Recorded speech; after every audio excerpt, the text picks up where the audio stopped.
Salve, salve, amigos da programação neurolinguística e também da neurociência. No programa de hoje, eu quero fazer uma pergunta para você. Quantos pensamentos você acredita que você tem em um dia? Pensa nessa conta. Pensa a quantidade de coisas que você é capaz de pensar em um dia.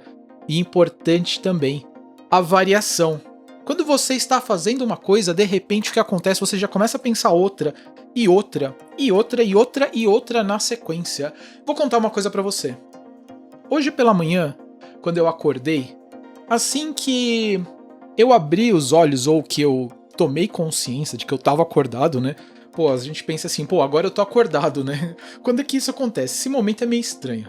Mas a primeira coisa que eu pensei foi o seguinte: o que eu vou tomar de café da manhã? Foi o primeiro pensamento que veio. Depois deve ter vindo alguns outros pensamentos. Quando eu estava lá me trocando, continuei pensando que eu ia tomar café da manhã. E quando eu estava realmente, finalmente tomando café da manhã, o que aconteceu? Eu já estava pensando no que eu ia fazer, as primeiras atividades do dia, quais eram as grandes pedras que a gente tira do nosso dia, do nosso trabalho. Então, a primeira coisa que eu pensei a respeito disso, a gente está fazendo uma coisa, isso é fato. A gente está fazendo uma coisa e pensando em outra. A gente está pensando em muitas coisas ao mesmo tempo, até mesmo enquanto eu gravo este programa, eu já pensei que a mente já está pensando, já está se perguntando, pô, será que a qualidade do vídeo tá bom? De vez em quando eu olho para cá para ver se ela tá legal. Será que o microfone tá muito perto? Será que tá tudo saindo conforme deveria? Será que isso que eu acabei de falar realmente importa? A gente sempre estamos fazendo uma coisa e pensando em outra. Mas nesse ponto, se você ainda não deu um like nesse vídeo, dá um like aqui embaixo, e se você ainda não se inscreveu, se inscreva no canal. Isso vai me ajudar muito, fazendo com que o YouTube leve esse vídeo para mais pessoas.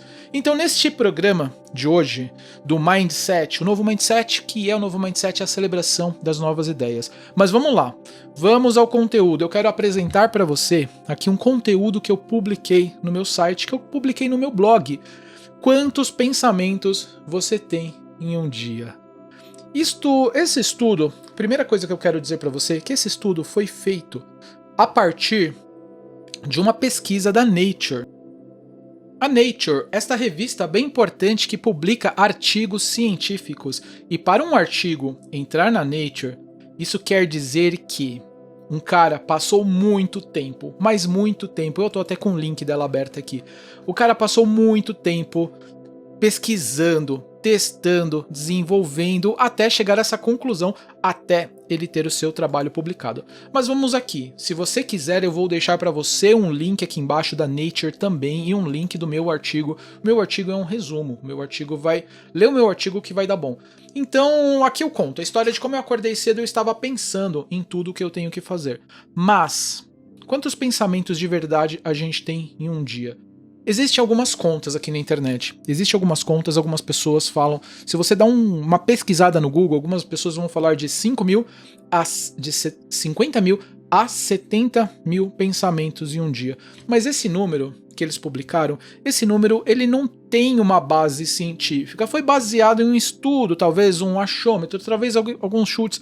Pode ter até algumas pessoas que fizeram algumas contas até com bastante lógica mesmo, eu não quero criticar o trabalho deles, mas eles fizeram algumas contas e eles chegaram à conclusão que poderia ter 70 mil pensamentos em um dia.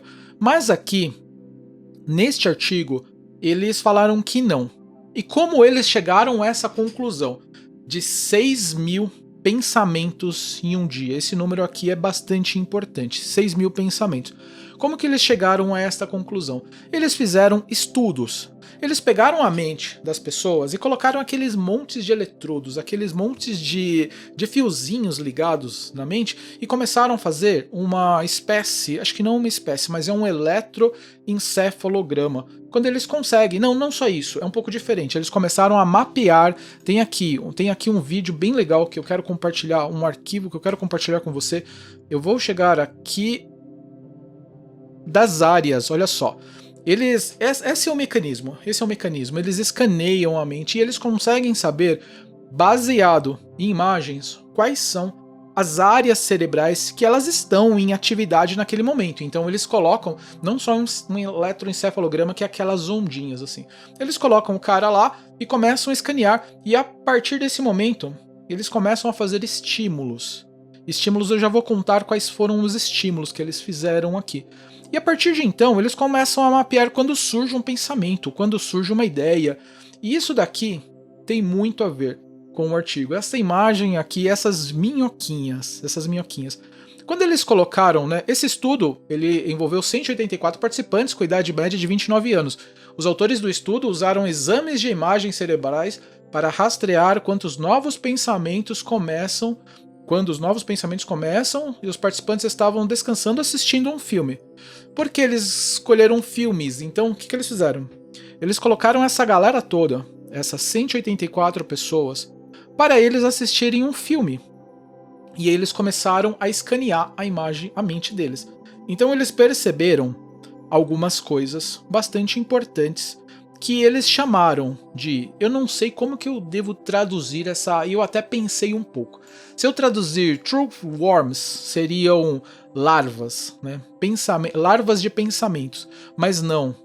O Google ele traduz para mim como vermes, mas vermes não é uma palavra boa e não é isso que quer dizer o worms. Worms, no inglês, ele é um pouco mais bonitinho, então eu traduzi aqui nesse artigo para larvas, mas eles poderiam ser também minhoquinhas, como minhoquinhas de pensamentos, eles poderiam ser considerados assim. Então eles começaram a perceber quando essas minhoquinhas, quando essas larvas de pensamento, elas surgiam. E conforme elas surgiam, eles marcavam, opa, começou um pensamento. E a transição, quando surgia uma outra larvinha de pensamentos, mais ou menos como se uma outra área do cérebro, ela acendesse. E a partir de então, eles começaram a fazer as contas. Eles começaram a colocar as pessoas para assistir um filme, e aí...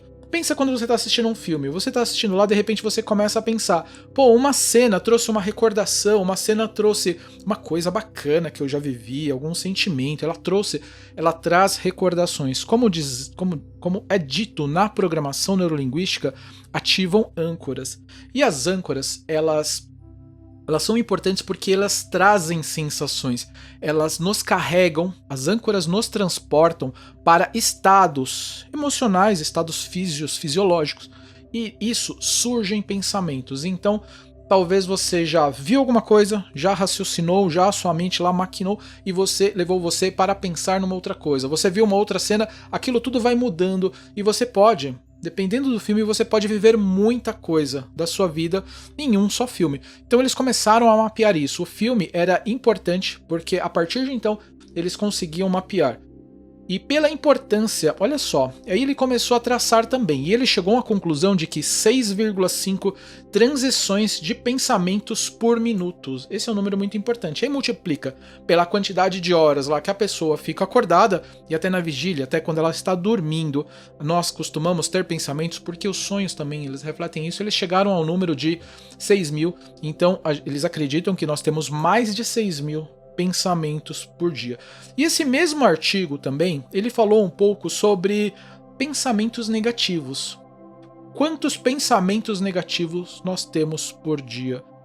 O estudo, ele não calculou, ele não entrou, ainda não é possível. Quem sabe algum dia nós vamos ter a capacidade de rotular um pensamento. Nós vamos pensar assim, pô, isso aqui é bom, isso aqui não é, então a gente vai começar. Mas o estudo não fez isso. O estudo não foi capaz de rotular se o pensamento era bom ou se o pensamento não era bom. Mas acredita-se baseado no nosso comportamento do dia, que muitos pensamentos, aconteciam pensamentos negativos. Os especialistas ainda não têm estimativas do número de pensamentos negativos que temos durante o dia, e não dá para negar que eles são responsáveis por nossa saúde mental, como a depressão e a ansiedade. Então pense você a respeito dos seus pensamentos, olha só o que eu tô te falando. Quantos pensamentos negativos e sabotadores nós temos durante o dia, e quantos pensamentos eles são responsáveis por nos conduzir para estados de comportamento que não são favoráveis para nós. E aqui eu ainda falo, a importância que damos aos pensamentos ruins ou o copo meio vazio. ou copo meio cheio. Damos mais importância aos pensamentos sabotadores e negativos, mesmo que eles não pareçam um evento eminentemente provável. Eu até fiz uma brincadeira, como um cometa que vai cair na Terra nos próximos 10 minutos. Quando eu escrevi esse artigo, eu fui lá, eu contei, eu fiquei lá parado, eu vi, caiu um cometa não, então tá certo, funcionou. Acredite, eu esperei. Mas por nossa razão, ou seja, falando aqui, nós temos nosso neocórtex, a gente pode raciocinar e pensar que pensamentos sabotadores, eles estão muito longe de acontecer, porque às vezes é a projeção da nossa mente. E aqui ainda, esse artigo, eu vou deixar um link para você ler, falando um pouco sobre neurociência, mas de onde vêm todos esses pensamentos? E tem essa bela sacada aqui, neurônios que disparam juntos se fortalecem juntos. Então, isso quer dizer que comportamento que é realizado durante muito tempo, comportamentos que são fortificados. Se você faz uma coisa, você vai treinando, mesmo que seja uma coisa boa, uma coisa ruim, não tem distinção. Você pode fazer uma coisa, seja boa ou seja ruim.